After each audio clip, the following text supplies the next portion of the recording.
closer to the port of Karachi than they are to any of the Chinese ports on China's east coast. So if we develop that vision, Pakistan can grow from being seen as this problem child of the world with nuclear weapons, cantankerous democracy, a very large military that has a tradition of meddling in politics, conflict with both Afghanistan and India, both its neighbors, a neighbor of Iran,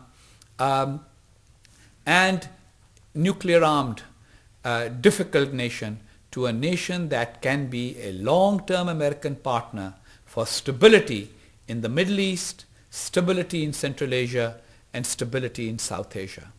That is the vision of Pakistan's current leadership. The new elected leaders of Pakistan are trying to effect 3 transformations at the same time. And it's like juggling with 3 balls. I don't know how many people in this room can do it. I certainly can't. It's very tough. But the 3 transformations are a transformation at home from an authoritarian, mixed, authoritarian, semi-authoritarian government to a full democracy with a vibrant media, an active parliament, and an independent judiciary, and the possibility of transfer of power through democratic means. It's very important. General Musharraf went from power. He was a military dictator who came to power in a military coup, but the first time in Pakistani history, he went out of power not through military coup, but by being threatened with impeachment. He resigned after he realized that he didn't have the votes to beat impeachment. A little Nixon-esque here. So, you know, it is important to understand that that is a positive in Pakistan. So there's the transformation from semi-authoritarianism to democracy, transformation number 1. Transformation number 2, a transformation from a focus on militancy and militarism. How are we doing vis-a-vis India militarily? How are we doing with having militants who can actually serve as a source of influence in the region, to a culture of entrepreneurship, where young people will be measuring themselves in terms of what's my ability to generate wealth and productivity, how can I grow with the world, with the rest of the world, and more integrated in the global economy.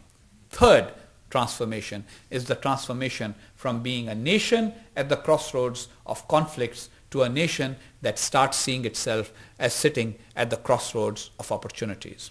That is where Pakistan wants to go. There are challenges ahead.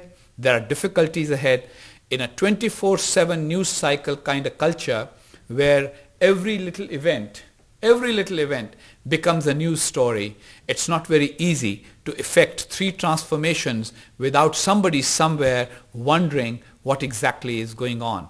But that is what Pakistanis hope to do, and I hope that we will be able to accomplish that. The US-Pakistan relationship right now is again at a point where Congress is considering very important legislation. The first is the Biden-Lugar bill, which will now become the Kerry-Lugar bill because Senator Kerry is now chairman of the Senate Foreign Relations Committee. And it is the idea is to triple non-military economic assistance to Pakistan to $1.5 billion a year to make up for that whole lost generation of Pakistanis who didn't go to school, and make sure that every Pakistani child can end up in school so that our economy, our future is different from our past. The second piece of legislation is the notion of reconstruction opportunity zones, declaring all of Afghanistan and the borderlands between Afghanistan and Pakistan as a reconstruction opportunity zone for American companies to come and invest so that young people can have a life making boxer shorts for Walmart rather than improvised explosive devices for bin Laden. And I think that is also something that will need time, but it will be a good long-term solution to a region that has been radicalized and polarized with extremist ideas and ideology. I think it's time for me to stop here and give the audience an opportunity to come up with questions. It will also give me a chance to have a sip of water. Thank you all very much for listening to me.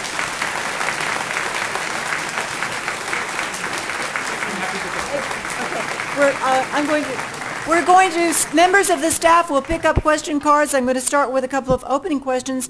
Could you comment on the appointment of Richard Holbrooke in that position? Do you think he was a good choice? Now, if you think I'm such a clumsy diplomat that the main diplomatic interlocutor I have to deal with, I'm going to trash, you are in for disappointment. Richard Holbrooke is a great American public servant.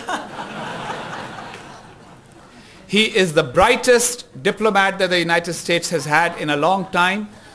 And the truth is, he has successes under his belt. He is somebody who knows how to engage with complex situations. He understands the complexities of Pakistan and Afghanistan. And I think that he is a very good choice. Pakistan and Afghanistan both have benefited from his taking that assignment. We recently started a process of trilateral negotiations which had never been tried before. The US, Pakistan and Afghanistan sitting together. We had our first round recently. And it was wonderful because until now, whenever there was a problem in Afghanistan, they would turn around and say, it's all because of Pakistan. And when the Pakistani President, General Musharraf, was asked about problems, he would turn around and say, it's all Karzai's fault.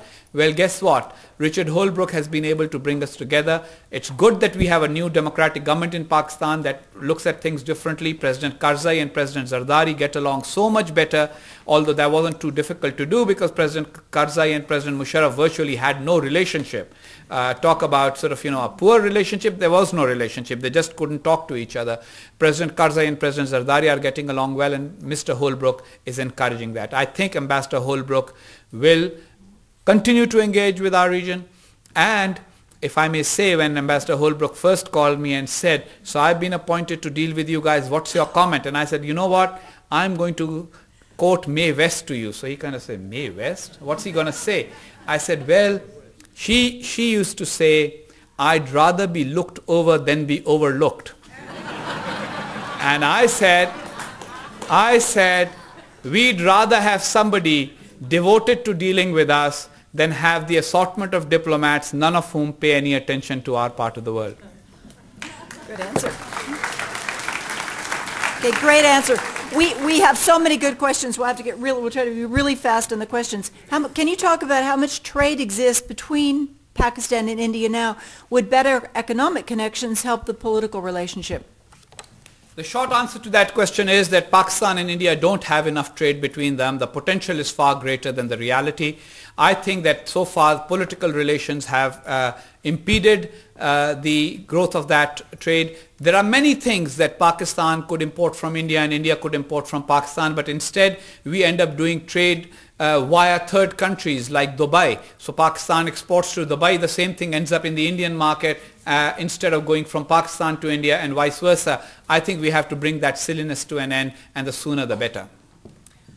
Okay, there are a couple of questions about the tribal regions. Could you explain what the goals and desires of the tribal leaders are, and also in the Taliban? And now, do the leaders of Taliban Al-Qaeda converge, and where do they diverge? Another question, could you please talk about the northern tribal regions? Why are they not more integrated into the structure of Pakistan? Is there a plan to change that?